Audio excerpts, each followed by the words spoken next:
In terms of organization, I find it's important to batch process, let's say. So let's take email, for example.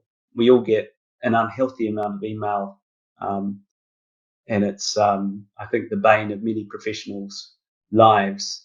I don't look at email other than 2 times a day, once in the morning and once in the afternoon. Otherwise, you can just bleeds away, and it distracts you as well.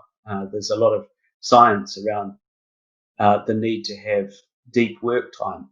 Bruce Daisley, ex-Twitter, Former and guest on this podcast, no less. former guest on this podcast. Well, he's a great guy, and he's got some really interesting observations, and he's very well studied in the area. But some of the evidence that Bruce talks about is the fact that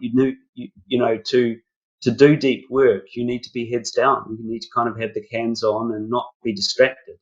And the switching costs, if you're constantly getting pinged or interrupted by email, are very high. You don't get back to it really, back in the zone, as it were, for another sort of 20 to 30 minutes. So it's important to batch things. I think it's important to set boundaries around work and around non-work. So I never work in the weekend, and at the end of the day, the email goes down and I don't respond.